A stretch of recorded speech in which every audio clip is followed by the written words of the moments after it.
Hi friends, Telangana TET and DSC social content test series 9th class 6th lesson భారతదేశంలో వ్యవసాయం part 1 30 questions with explanations. So ఈ ఎక్స్ప్లెనేషన్స్లో నేను tables రూపంలో information ఇవ్వడం జరిగింది. సో అలానే ఎవరికైనా ఈ టెస్ట్ సిరీస్ కావాలి అనుకుంటే ప్రజెంట్లీ ఆఫర్లో ఉంది. సో ఆఫర్ ఈరోజు 2nd నైట్ ఎక్స్పైర్ అవుతుంది. రేపటి నుండి రెగ్యులర్ ప్రైజెస్ ఉంటాయి. జీవనాధార వ్యవసాయంలో ఎన్ని రకాల వ్యవసాయ పద్ధతులు ఉన్నాయి? ఆన్సర్, 2 రకాల వ్యవసాయ పద్ధతులు ఉన్నాయి. 1 సాధారణ జీవనాధార వ్యవసాయం, 2 సాంద్ర జీవనాధార వ్యవసాయం. సింపుల్ సబ్సిస్టెన్స్ ఫార్మింగ్ లేదా సాధారణ జీవనాధార వ్యవసాయం, ఇంటెన్సివ్ సబ్సిస్టెన్స్ ఫార్మింగ్ సాంద్ర జీవనాధార వ్యవసాయం. అత్యధిక జీవ రసాయనిక ఎరువులను, నీటిపారుదలను, అధికంగా వ్యవసాయ శ్రామికులను ఉపయోగించుకొని అధిక దిగుబడిని సాధించే వ్యవసాయ విధానంని ఏమంటారు? ఆన్సర్, సాంద్ర జీవనాధార వ్యవసాయం అని అంటారు. ఇంటెన్సివ్ సబ్సిస్టెన్స్ ఫార్మింగ్ అని అంటారు. సాధారణ జీవనాధార వ్యవసాయం అంటే చిన్న కమతాలలో పురాతన పనిముట్లు అయిన పార, గుళ్ళకర్ర సాయంతో కేవలం కుటుంబానికి మాత్రమే పరిమితమైన పద్ధతి సాధారణ జీవనాధార వ్యవసాయం లేదా సింపుల్ సబ్సిస్టెన్స్ ఫార్మింగ్. వాణిజ్య వ్యవసాయం అంటే అధిక దిగుబడి కోసం ఆధునిక ఉత్పాదకాలను విరివిగా ఉపయోగించడం వాణిజ్య వ్యవసాయం యొక్క ప్రధాన లక్షణం. కమర్షియల్ ఫార్మింగ్ యొక్క ప్రధాన లక్షణం. సో ఇదంతా నేను ఒకే దగ్గర టేబుల్స్లో ఇవ్వడం జరిగింది. సో ఇక్కడ చూస్తే సాధారణ జీవనాధార వ్యవసాయం చిన్న కమతాలలో పురాతన పనిముట్లు అయిన పార, గుళ్ళకర్ర సాయంతో కుటుంబానికి మాత్రమే పరిమితమైన పద్ధతి సాధారణ జీవనాధార వ్యవసాయం. సో ఇక్కడ కమతం అంటే ఏంటంటే నేను ఇక్కడ ఇంకో క్వశ్చన్ ఎక్స్ప్లెనేషన్లో ఇచ్చాను. సో కమతం అంటే ఒక రైతు సేద్యం చేసే భూమిని వ్యవసాయ కమతం అని అంటారు. సో సాంద్ర జీవనాధార వ్యవసాయం అధిక జనసాంద్రత గల ప్రాంతాల్లో సాంద్ర జీవనాధార వ్యవసాయం అమల్లో ఉంది. వాణిజ్య వ్యవసాయం అధిక దిగుబడి కోసం ఆధునిక ఉత్పాదకాల్ని విరివిగా ఉపయోగించడం వాణిజ్య వ్యవసాయం యొక్క ప్రధాన లక్షణం. సాధారణ జీవనాధార వ్యవసాయంలో పంటల పెరుగుదల అనేది ఋతుపవనాల మీద, భూమిలోని పోషక పదార్థాలపై, అనుకూలమైన పరిస్థితులపై ఆధారపడి ఉంటుంది. సో మొన్న టెట్లో ఎక్కువసార్లు ఈ లెసన్ నుంచి అడిగారు బిట్స్. సాంద్ర జీవనాధార వ్యవసాయంలో అధికంగా వ్యవసాయ శ్రామికుల్ని, అత్యధిక జీవ రసాయనిక ఎరువుల్ని, నీటిపారుదలని ఉపయోగించుకొని అధిక దిగుబడి సాధించే వ్యవసాయ విధానం. సో వాణిజ్య వ్యవసాయంలో అధిక దిగుబడినిచ్చే విత్తనాలు, రసాయనిక ఎరువులు, క్రిమిసంహారక మందులు, తెగులు నివారణ మందులు మొదలైన వాటిని ఉపయోగించారు. సో సాధారణ జీవనాధార వ్యవసాయంనే నరుకు, కాల్చు లేదా పోడు వ్యవసాయం అంటారు. అలానే వాణిజ్య వ్యవసాయ విధానం యొక్క విస్తృతి అనేది ప్రాంతాన్ని బట్టి వేరుగా ఉంటుంది. ఉదాహరణకి వరి హర్యానా, పంజాబ్లలో వాణిజ్య పంట కాగా ఒడిశాలో వరి అనేది జీవనాధార పంట. సో ఇక్కడ కట్ అయిపోయింది, బట్ మీకు యాప్లో పర్ఫెక్ట్గా కనబడుతుంది. Next question, 3rd question. అధిక దిగుబడి కోసం ఆధునిక ఉత్పాదకాలని విరివిగా ఉపయోగించడం ఏ వ్యవసాయం యొక్క ప్రధాన లక్షణం? ఆన్సర్, వాణిజ్య వ్యవసాయం యొక్క ప్రధాన లక్షణం ఆధునిక ఉత్పాదకాల్ని విరివిగా ఉపయోగించడం. సో అలానే సాంద్ర జీవనాధారం అంటే అత్యధిక జీవ రసాయనిక ఎరువులని, అలానే అధికంగా వ్యవసాయ శ్రామికుల్ని, నీటిపారుదలని ఉపయోగించి అధిక దిగుబడిని సాధించే వ్యవసాయం సాంద్ర జీవనాధార వ్యవసాయం. సాధారణ జీవనాధార వ్యవసాయం చిన్న కమతాల్లో పురాతన పనిముట్లైన పార, గుళ్ళకర్ర సాయంతో కుటుంబానికి మాత్రమే పరిమితమైన పద్ధతి. సో 3rd క్వశ్చన్ ఆన్సర్, వాణిజ్య వ్యవసాయం. చిన్న కమతాలలో పురాతన పనిముట్లు అయిన పార, గుళ్ళకర్ర సాయంతో కుటుంబానికి మాత్రమే పరిమితమైన పద్ధతి ఏది? సాధారణ జీవనాధార వ్యవసాయం. దీంట్లో పార, గుళ్ళకర్ర సాయంతో ఇది కుటుంబానికి మాత్రమే పరిమితమైన పద్ధతి. చిన్న కమతాల్లో చేస్తారు. సో ఒక రైతు సేద్యం చేసే భూమిని వ్యవసాయ కమతం అని అంటారు. ఈ రకమైన వ్యవసాయ విధానంలో పంటల పెరుగుదల అనేది ఋతుపవనాల మీద, అలానే భూమిలో ఉండే పోషక పదార్థాల మీద, అనుకూలమైన పరిస్థితులపై ఆధారపడి ఉంటుంది. సో ఈ సాధారణ జీవనాధార వ్యవసాయంనే నరుకు, కాల్చు లేదా పోడు వ్యవసాయం అని అంటారు. నెక్స్ట్ సాంద్ర జీవనాధార వ్యవసాయం. ఇది అధిక జనసాంద్రత గల ప్రాంతాల్లో అమల్లో ఉంది. అధికంగా వ్యవసాయ శ్రామికుల్ని, అత్యధిక జీవరసాయనిక ఎరువుల్ని, నీటి పారుదలని ఉపయోగించుకొని అధిక దిగుబడిని సాధించే వ్యవసాయ విధానం సాంద్ర జీవనాధార వ్యవసాయం. సో వాణిజ్య వ్యవసాయంలో అధిక దిగుబడినిచ్చే విత్తనాలు, రసాయనిక ఎరువులు, క్రిమిసంహారక మందులు, తెగులు నివారణ మందులు మొదలైన వాటిని ఉపయోగిస్తారు. ఆధునిక ఉత్పాదకాల్ని విరివిగా ఉపయోగించడం అనేది వాణిజ్య వ్యవసాయం యొక్క ప్రధానమైన లక్షణం. అధిక జనసాంద్రత గల ప్రాంతాల్లో అమల్లో ఉన్న వ్యవసాయ పద్ధతి సాంద్ర జీవనాధార వ్యవసాయ పద్ధతి. సో ఇది అధిక జనసాంద్రత గల ప్రాంతాల్లో అమల్లో ఉంది. సో అధికంగా వ్యవసాయ శ్రామికుల్ని, అత్యధిక జీవ రసాయనిక ఎరువుల్ని, నీటిపారుదలని ఉపయోగించుకొని అధిక దిగుబడి సాధించే వ్యవసాయ విధానం సాంద్ర జీవనాధార వ్యవసాయ విధానం, ఇంటెన్సివ్ సబ్సిస్టెన్స్ ఫార్మింగ్. సో వాణిజ్య వ్యవసాయం ఆధునిక ఉత్పాదకాలని విరివిగా ఉపయోగించడం. సో 5th క్వశ్చన్కి ఆన్సర్ సాంద్ర జీవనాధార వ్యవసాయం. వాణిజ్య వ్యవసాయంలో ఈ క్రింది వాటిలో దేనిని ఉపయోగిస్తారు?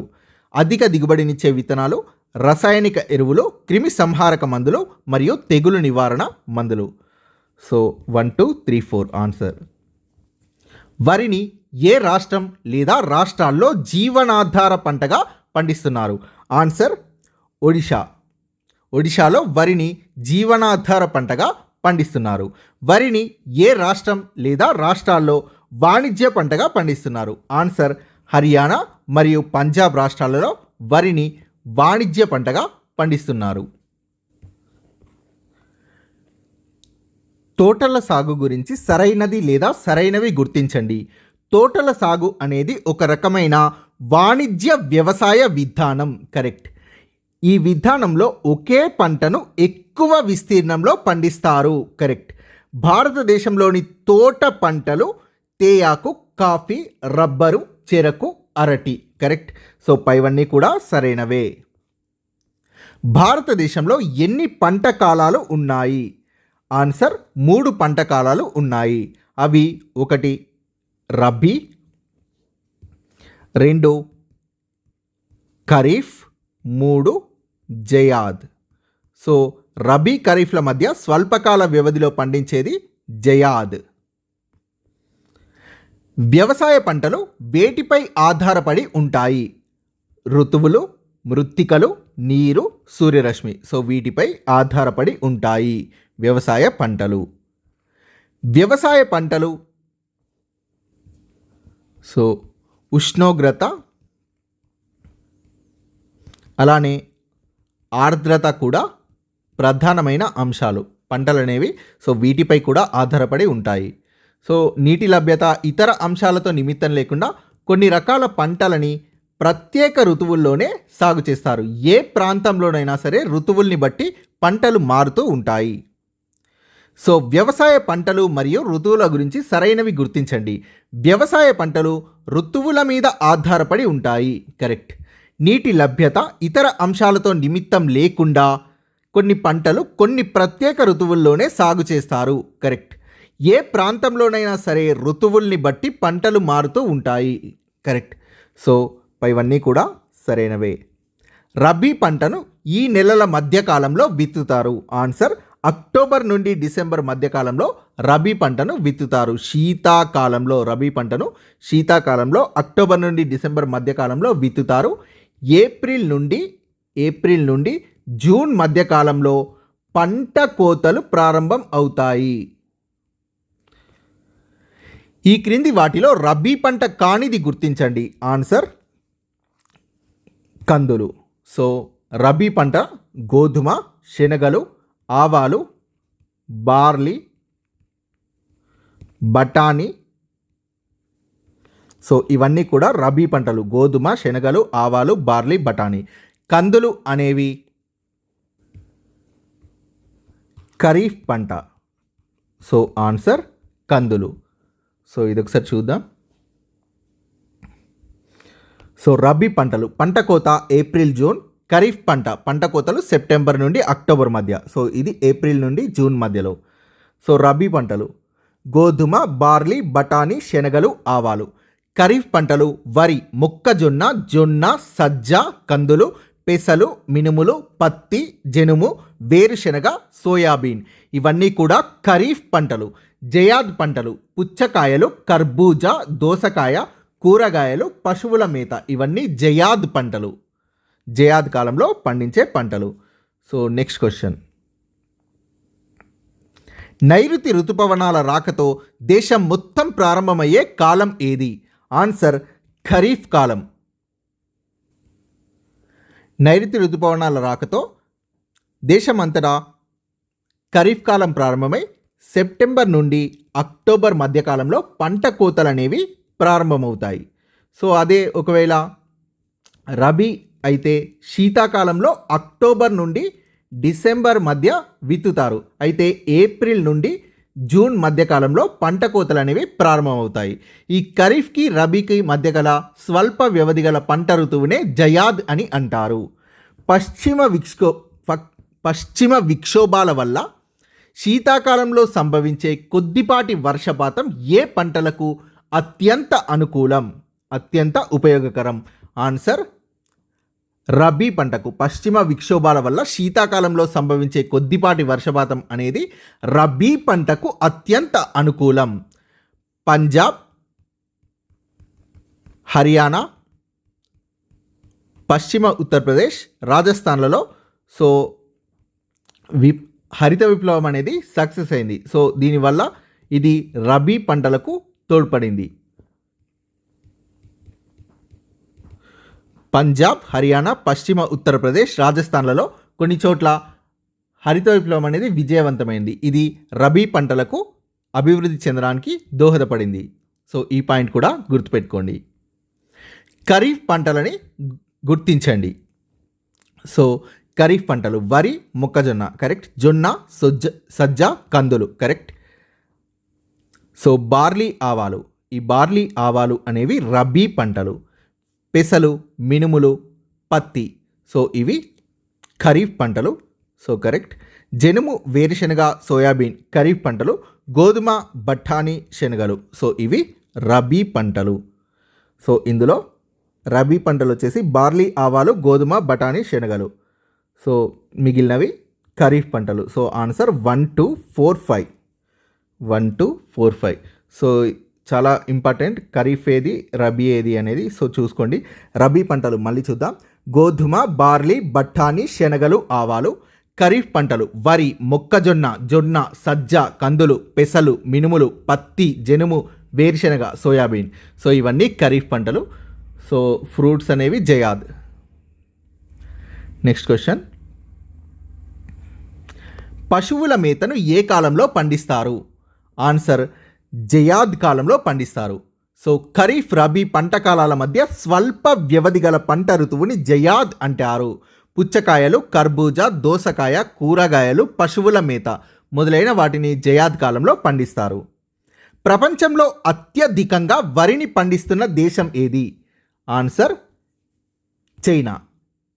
చైనా తర్వాత వరిని అత్యధికంగా పండిస్తున్న దేశం భారతదేశం. So second place. వరి అనేది ఖరీఫ్ పంట. చాలా చాలా ఇంపార్టెంట్. వరి అనేది ఖరీఫ్ పంట. సో వరి పంటకు అధిక ఉష్ణోగ్రత, ఆర్ద్రతతో పాటు 100 సెంటీమీటర్ల కంటే ఎక్కువ సాంవత్సరిక వర్షపాతం అనేది అవసరమవుతుంది. తక్కువ వర్షపాతం ఉన్న ప్రాంతాల్లో నీటిపారుదల సాయంతో వరి పంటను పండిస్తున్నారు. తక్కువ వర్షపాతం ఉన్న ప్రాంతాల్లో వరి పంటకు సంబంధించి సరికానిది గుర్తించండి. అత్యధిక ఉష్ణోగ్రత ఉండాలి కరెక్ట్. 25 డిగ్రీల సెల్సియస్ లేదా సెంటీగ్రేడ్ కంటే ఎక్కువ ఉష్ణోగ్రత అవసరం కరెక్ట్. అతి తక్కువ ఆర్ద్రత ఉండాలి. సో ఇది రాంగ్. అతి తక్కువ కాదు, అధిక ఆర్ద్రత అనేది ఉండాలి. 100 సెంటీమీటర్ల కంటే ఎక్కువ సాంవత్సరిక వర్షపాతం అవసరం. కరెక్ట్. సో వరి అనేది ఖరీఫ్ పంట. సో ఇది ఒకసారి చూద్దాం వరికి సంబంధించింది.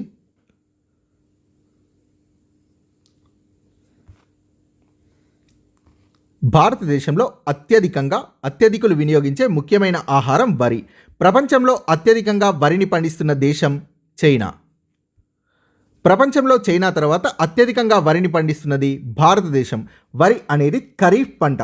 వరి పంటకు అత్యధిక ఉష్ణోగ్రత 25 డిగ్రీల సెల్సియస్ లేదా సెంటీగ్రేడ్ కంటే ఎక్కువ, అధిక ఆర్ద్రతతో పాటు 100 సెంటీమీటర్ల కంటే ఎక్కువ సాంవత్సరిక వర్షపాతం అవసరమవుతుంది.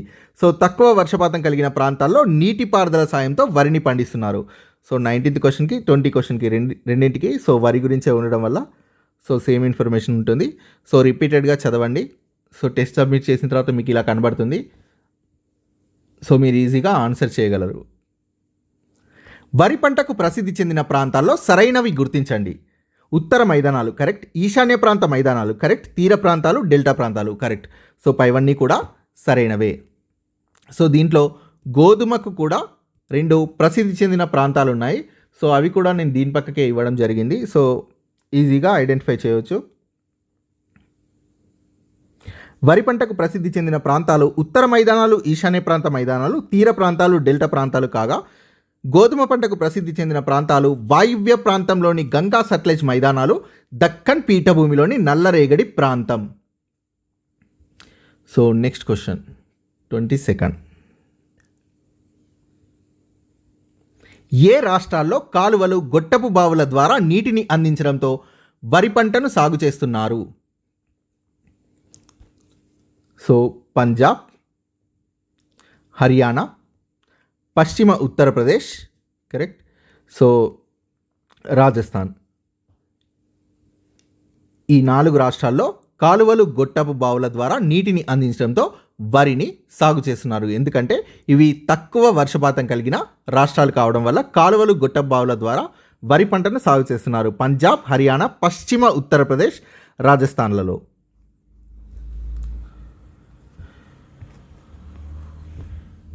గోధుమ పంట ఎక్కడ ముఖ్యమైన ఆహార పంటగా ఉంది? ఆన్సర్ ఉత్తర భారతదేశం మరియు వాయువ్య భారతదేశంలో. సో ఆన్సర్ 1 మరియు 2. గోధుమ ఏ కాలంలో పండుతుంది? ఆన్సర్ గోధుమ అనేది రబీ పంట.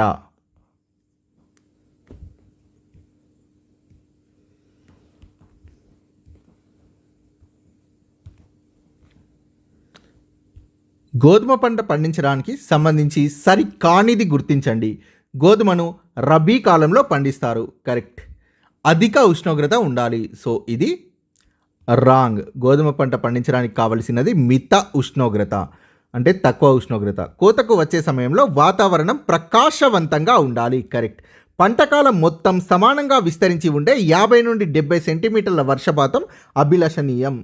సో 50 నుండి 70 సెంటీమీటర్ల వర్షపాతం అనేది అనుకూలంగా ఉంటుంది. సో సరిపోతుంది. పంటకాలం అంతా సమానంగా విస్తరించి ఉండే 50 నుండి 70 సెంటీమీటర్లు.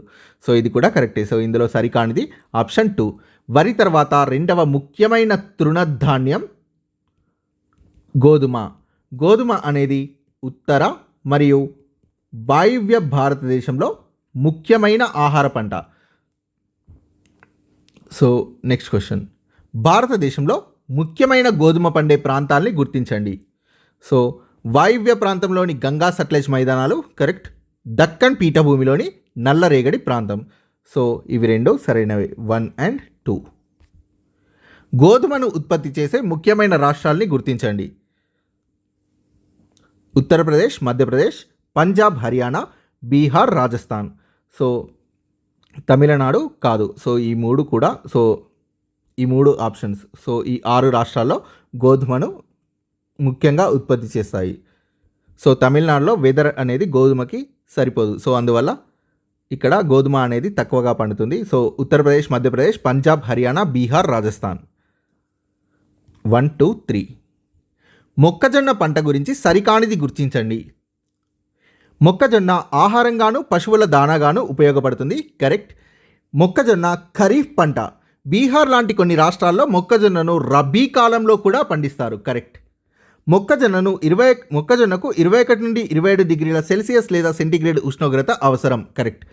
మొక్కజొన్న పంటను పండించడానికి నవీన ఒండ్రు నేలలు అనుకూలం. సో ఇది రాంగ్. నవీన ఒండ్రు నేలలు కాదు. మొక్కజొన్న పంటను పండించడానికి పురాతన ఒండ్రు నేలలు అనుకూలం. సో ఇందులో సరికానిది ఆప్షన్ 4.